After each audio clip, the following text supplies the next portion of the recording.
Alright, here's the video that will explain how to do calculations when you have a buffer solution. Quick review, buffer solution, that's one that helps control the pH in a system. It's a solution that resists a large change in pH if you add a strong acid or a strong base. Real quick example of the effectiveness of a buffer.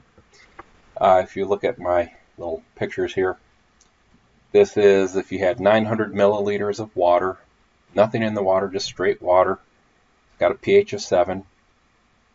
If I were to add 100 milliliters of 1 molar hydrochloric acid, that's a good strong acid, that's going to drop the pH. It's going to make it quite a bit more acidic. So now I've got this, guess what? The pH is going to go from 7 to 1. That is a huge change in pH. You've changed the pH sixfold. That means you have raised the proton concentration. And when I say proton concentration, I guess I should say the hydronium ion concentration. These are really old notes.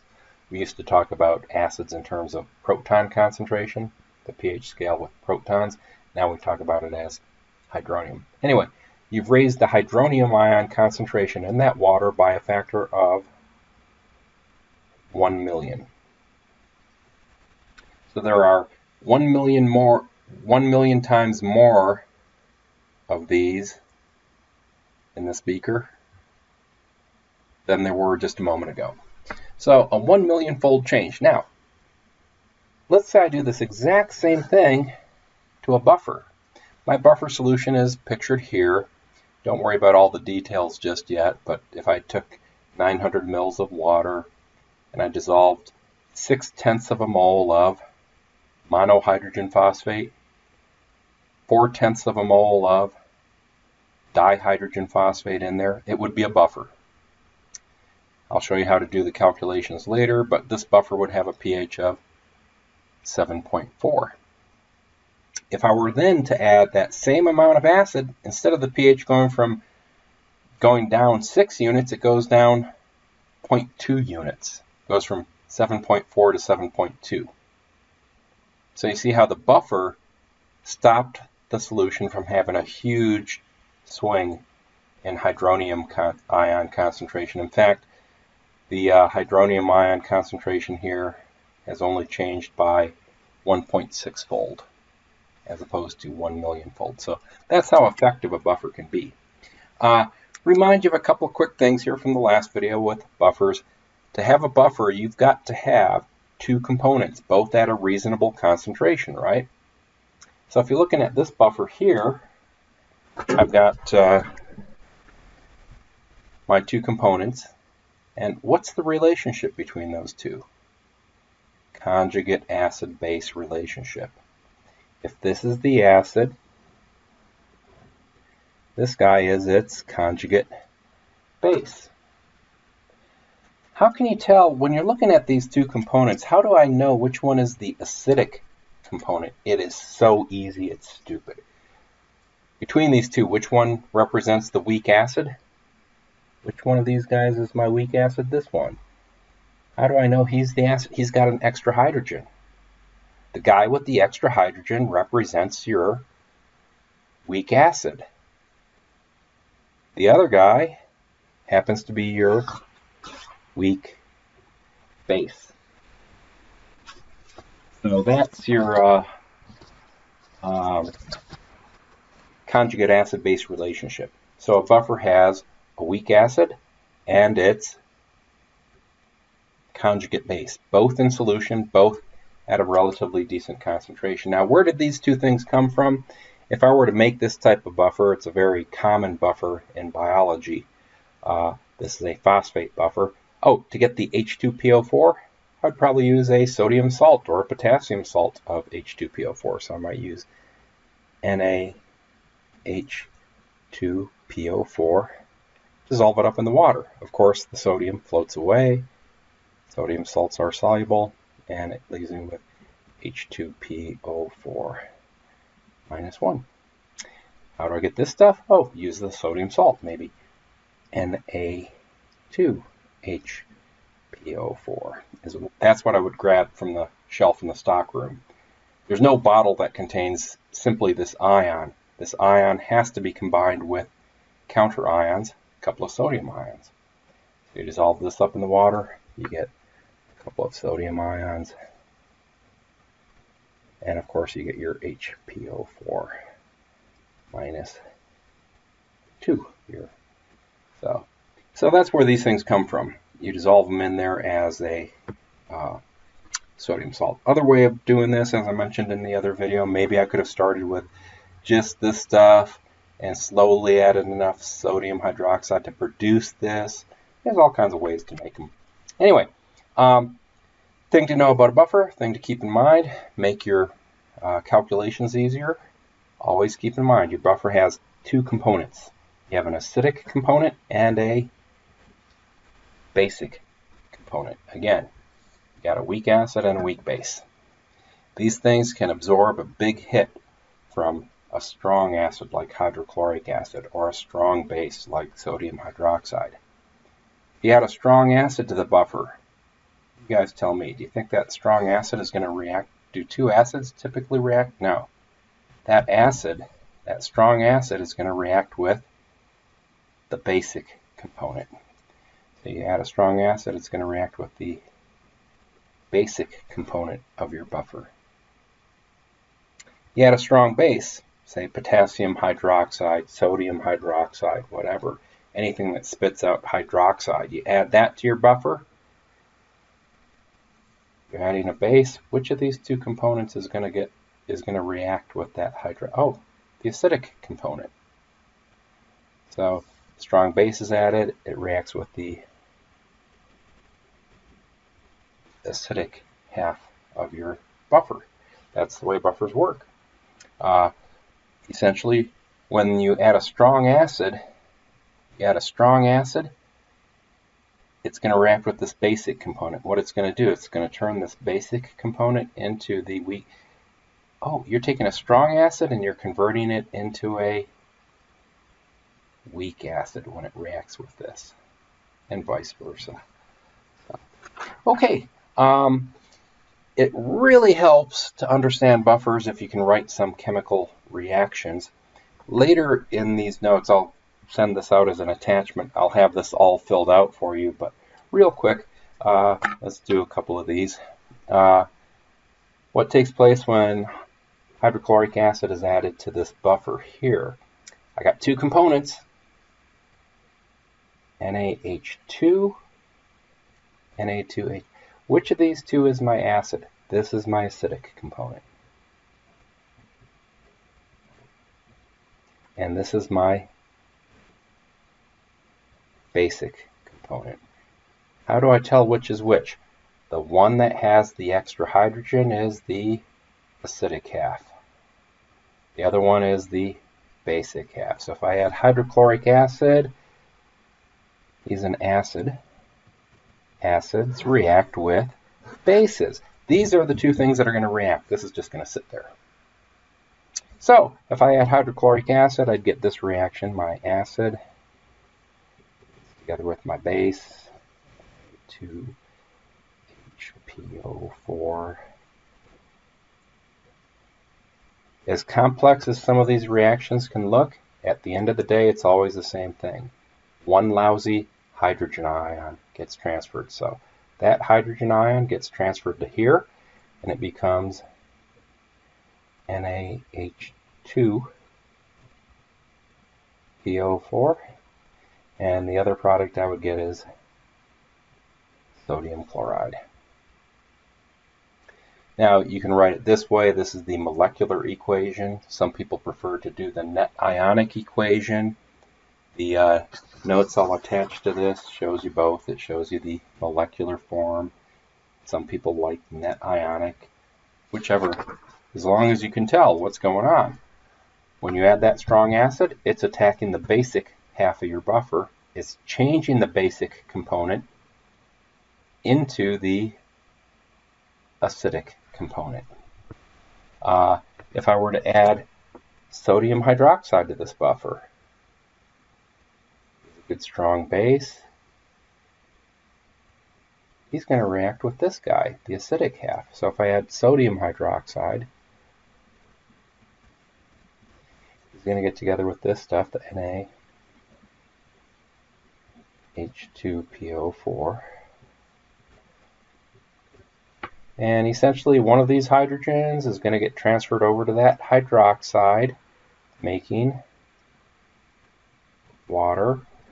And of course that hydrogen that gets lost is replaced by the sodium. We get the Na2HPO4. So you see that my acidic component of the buffer has been transformed into the basic component of the buffer. And also what you're seeing is the good strong base, the wickedly strong base, is now a weak base. It's not nearly as dangerous then. Let's take a look at the same thing for very common buffer, acetate buffers. So you have acetic acid, sodium acetate. Hey, if I had a good strong acid, that acid is going to react with the basic component. So you'll have your hydrochloric acid, sodium acetate.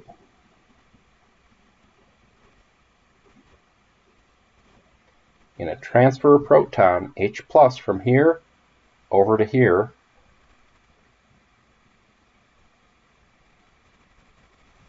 And the other product will be the sodium chloride. I'm not going to keep going through these because I don't want to burn up too much time on my YouTube account, but if you can write those reactions, if you can see what's going on, you're off to a great start. The more important than being able to write the reactions is probably just being able to recognize when you have these two components, which one is the weak acid, which one's the weak base. The guy with the extra hydrogen is your acid. The other one is the base. So if you look at this combination, ammonia, ammonium chloride, which one of these two components is the acid? NH3, NH4. Oh, this guy's my weak acid. This guy is my weak base. As long as you can identify the two halves of your buffer, which one's the acid, which one's the base, you're kind of good. Okay, calculations. If you have to do some calculations with buffers, the way to do them is something called the Henderson-Hasselbalch equation, which is this beast here. The pH of the buffer is equal to the pKa of the acidic component. So if I was working with this buffer here, I'd want to look up the pKa of acetic acid. That's acetic acid. I'd find its pKa, and that's what goes here. So the pH of the buffer is the pKa of the acid plus the, I got that written, shucks, I got that written wrong. It should be the pH equals the pKa plus the log of moles of A, that's your basic component, moles of A, over moles of HA, the log of that ratio. That's kind of written badly the way I have that. Sorry about that. So it's the log of moles of the base over moles of the acid. If you've read the textbook, you've worked with buffers before, the Henderson-Hasselbalch equation typically looks like this. The pH equals the pKa plus the log molarity of your basic component, molarity of your base, all over the molarity of your acid. Turns out this ratio, the molarity of the base divided by the molarity of the acid, is the same as saying moles of the acid, the base over moles of the acid. So molarity, moles, they're not the same thing. Molarity is a concentration, moles is an amount, but it turns out the ratio of molarity is absolutely the same as the ratio of moles. So either equation works fine. So let's do a quick example. You have 1/10 of a mole of potassium acetate, 2/10 of a mole of acetic acid. They're dissolved in 3 liters of water. What's the pH of the solution? Gives you the Ka. Hey, you know what? You don't need the Ka. You need the pKa. pKa is equal to the negative log of the Ka. So if I were to take the log of this and change the sign, I'd get my pKa. So doing that, it turns out the pKa there is going to be 4.74. So the pKa,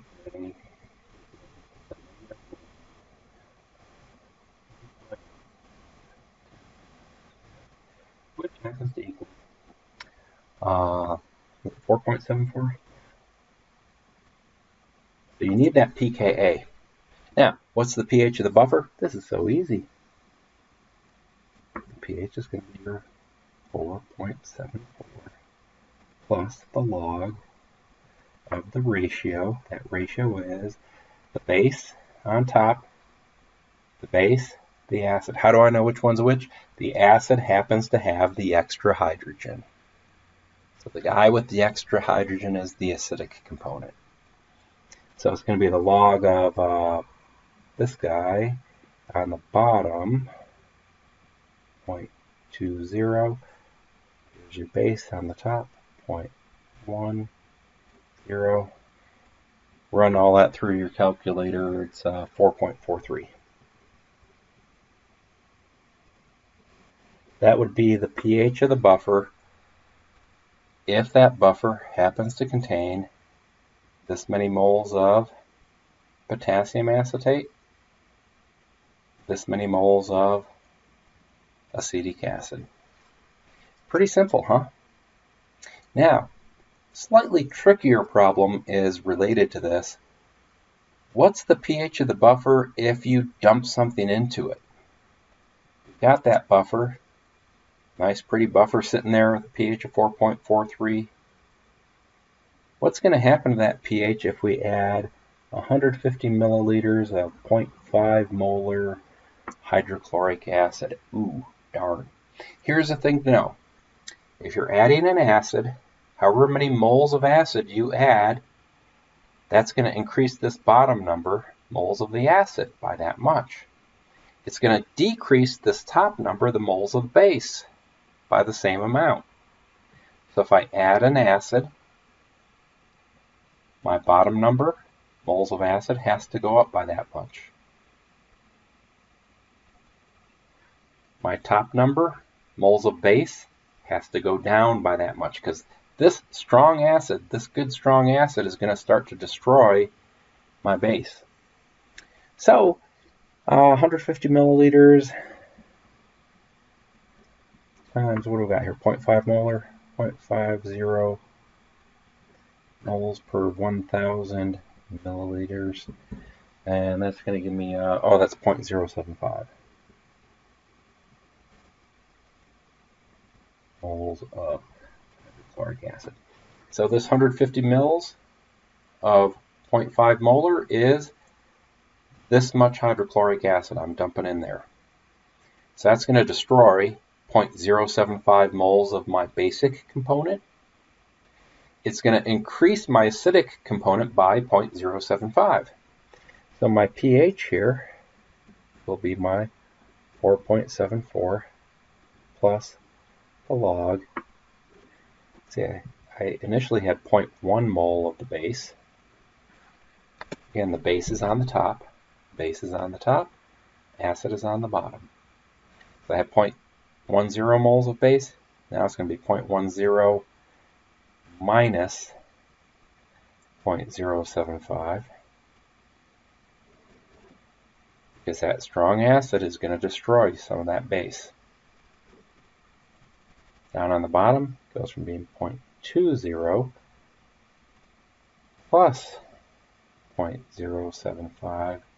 And if you do the math on that and crunch it out, you'll get the pH of the solution, which I'm not going to do because I can't do that one in my head here, and I don't have the answer right available, but it's easy enough to put that into your calculator, I would hope.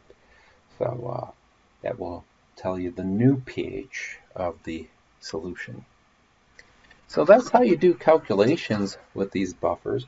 Now, one more type of problem, I don't know if we throw one of these at you on the midterm or not, but what if you had to design a buffer with a specific pH? You're working in a lab, maybe you're working in a microbiology lab, and you have some kind of bacteria that will only grow at a very, very specific pH. So you have to control the pH of that growth medium. You have to keep it right at a certain pH. Let's see. Let's say you're working with some organism that grows really well at a pH of 10.5. So you want to make a buffer that has a pH of 10.5.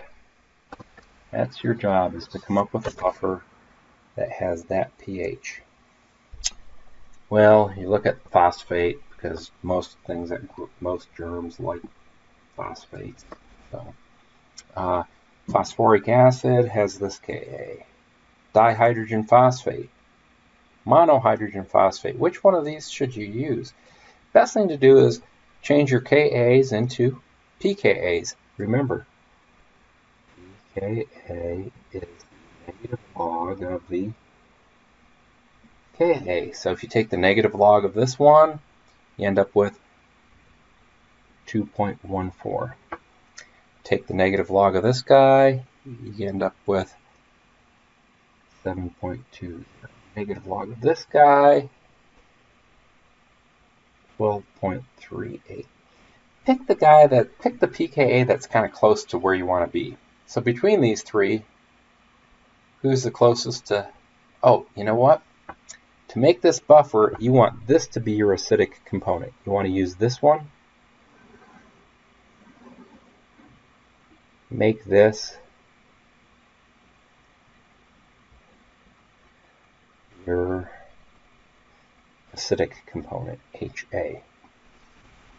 Then it's just using the Henderson-Hasselbalch equation. pH equals the pKa plus the log of the ratio of your moles of your base. Hey, if he's my acid, what's the conjugate base? Conjugate base, simply remove a hydrogen, PO4 negative 3. So it's going to be the log of the ratio of phosphate over monohydrogen phosphate. So again, he's my acidic component, he goes on the bottom. On the top is the conjugate. It's always a conjugate relationship there. So now we just simply plug in some numbers. We want a pH of 10.5, right? We plug in 10.5. That's equal to the pKa, 12.38, plus the log of this ratio. It's going to be the moles of phosphate all over your moles of HPO4 minus 2. Boy, this is coming out pretty easy, huh? Doing the math here, let's see, if we subtract 12.38 from both sides, we get negative 1.88. Negative 1.88 equals this, the log of your ratio, moles of phosphate all over moles of hydrogen phosphate. Now, some people kind of choke here on the algebra when they have to solve for something that's buried behind a log term. It's real easy. All you want to do is take the anti-log of this thing. At least that's what we used to call it back in the day. Some people, math teachers, I guess, don't use that phrase anti-log. I think it's called the inverse log. So basically it means do 10 to the x to each side of this. So if you take the anti-log of this side, it just means get rid of that word log, and you get moles of phosphate all over moles of hydrogen phosphate.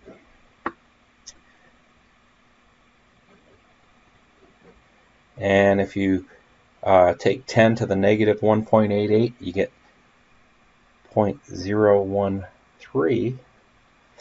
And some people here kind of lose it. They go, I don't see what I'm done, but what's the answer? It means any solution where the ratio of phosphate to monohydrogen phosphate, if that ratio is 0.013, it's going to have a pH of 10.5. And there's an infinite number of solutions that meet that criteria. You could have 0.013 moles of phosphate, 1 mole of HPO4 minus 2. Guess what? It's going to have a pH of 10.5. You could have 0.026 moles of phosphate, 2 moles of HPO4, 3 there, and guess what? It's going to have a pH of 10.5. As long as the ratio of these two things is 0.013, you'll have the right pH. I'll be honest, this buffer is pushing it a bit. Usually your ratio, you don't want it to be that small. Usually you want it to be somewhere more like half or a quarter or 1 or something like that. But, yeah, but still it would have a pH of 10.5. So anyway, that's how you design a buffer with a specific pH. You find an acid that has a pKa kind of close to where you want to be. You go through this whole calculation and you find the ratio you want. So you could put into solution this much phosphate, this much monohydrogen phosphate, you'd have the right buffer. One last thing to talk about for anybody that's going into a medical area, biological buffers. We use buffers in industrial chemistry, but buffers really shine when you get into biology to control the pH of a biological system. Your blood, I think it has a pH, the pH of blood is around 7.4, it might be 7.35, I'm not sure, but it's right in there. And the pH of your blood can't change by more than like 2/3 of a unit here or you'll die. So your whole life, you keep the pH of your blood just about the same. The way your body does this, it uses various buffers. The most common buffer in your body, the biggie, is the carbonic acid bicarbonate system. Bicarbonate is this guy, HCO3 minus 1. What's carbonic acid? Hey, what's the conjugate acid of this? Its conjugate acid is that. So your blood has a certain concentration of carbonic acid, a certain concentration of carbonate ion, and the ratio of these two things is just right to keep the pH right where it wants to be. Now, how does your body control the amounts of these two things? Through your breath. You might not realize this. Carbonic acid, it sounds wicked, huh? Carbonic acid. It's Perrier. It's fizzy water. It's carbon dioxide dissolved in water. So this stuff is created when you have carbon dioxide gas, reacts with liquid water, it makes carbonic acid. And yeah, it's a reversible reaction. It's an equilibrium thing. So, fizzy water, Perrier, carbonated water is a solution of carbonic acid. So, you control the pH of your blood through your breath. If I were to suddenly hold my breath, I'm not inhaling, I'm holding my breath. I'm building up more and more CO2 in my lungs right now. More CO2 creates more carbonic acid. So, carbonic acid is the acidic component. So holding my breath increases the amount of CO2 and hence the concentration of carbonic acid. And will that make my blood become more acidic? Or, oh, hey, that's my acidic component. I'll go into acidosis. Essentially, my blood becomes more acidic. Holding my breath increases the amount of carbonic acid. My blood becomes more acidic. Its pH drops. I'm going into acidosis. And that triggers the desire to breathe. A lot of people are under a misguided conception that when you're holding your breath, the desire to breathe has something to do with oxygen. If you hold your breath, it's not running out of oxygen that makes you want to breathe. What happens when you hold your breath, you build up CO2, you make more carbonic acid, the pH of your blood drops, and that triggers all kinds of alarm bells in your head saying, breathe, dummy, breathe. That's why it's hard to hold your breath too long, because everything in your body is saying, oh my God, the pH is going too low, you better breathe. Hyperventilating. When I'm doing that, I'm breathing out more and more CO2. If I start to get rid of CO2, I start to exhale this stuff. I start to remove CO2 by more of the carbonic acid leaves my bloodstream, and I'll go into alkalosis. That will continue until you pass out. The pH of your blood goes too high, you go into alkalosis, you pass out, and then you start to breathe more normally. So that's the main buffer system your body uses. It's all based on carbonic acid, and the amount of carbonic acid is controlled by how much CO2 you're allowing to dissolve into your blood or dissolve out of your blood. Another common buffer system your body uses, your blood has a lot of phosphates in there, so you have a lot of dihydrogen phosphates and monohydrogen phosphates. That helps regulate the pH of your blood. Another one, proteins. There are proteins dissolved in your blood. Little crash course on some biochem here. Sorry for those of you that aren't going into medical fields, but what I've given you here is the skeleton structure of a protein. Proteins are composed of repeating units of amino acids. So one amino acid would be NCC double bond O.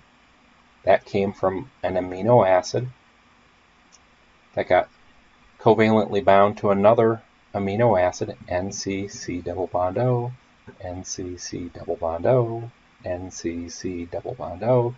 These are all fragments from amino acids that got bonded together. The backbone of a protein is NCC, NCC, NCC, NCC. It just keeps repeating. It can go on for hundreds or thousands of repeats. Now, NCC, that middle carbon is called the alpha carbon. It's the carbon right next to the C double bond O. That's your alpha carbon. And alpha amino acids, or these guys, you can have a couple of hydrogens on here. More commonly, you have different groups hanging off of that C. So I've shown you that same thing here. And here's your first amino acid. It's got that CH3 group. That would be alanine, This came from the amino acid known as alanine. This next amino acid, hanging off that alpha carbon, is an NH3+, NCC. Next one, you got this C double bond O to an OH. You have all these groups hanging off of here. Usually they're neutral groups, usually they're hydrocarbon groups, but some of these groups are acidic, some are basic. So, looking at this, could you identify who's the weakly acidic, weakly basic thing? If it helps, turn this sideways. C double bond O connected to an OH. I don't know if that does help. Hopefully you remember carboxylic acids. That's a carboxylic acid group. C double bond O to an OH. Hey, guess what? That group here, this group's a carboxylic acid group. It's going to behave as a weak acid. Somewhere else along the chain you have that same thing, but without the hydrogen. He's the conjugate base, isn't he? That's the conjugate base. He's going to behave as a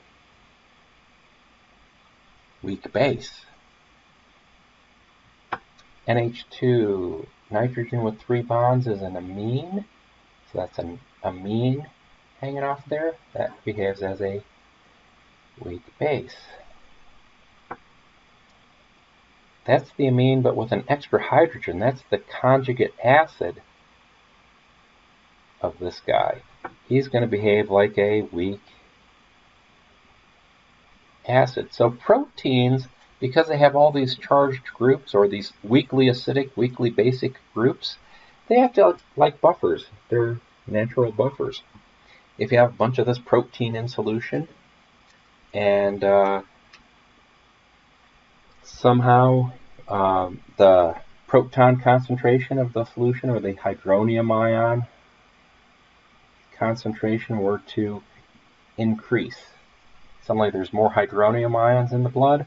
What's going to happen to those hydronium ions? They're going to get sucked up by the basic groups.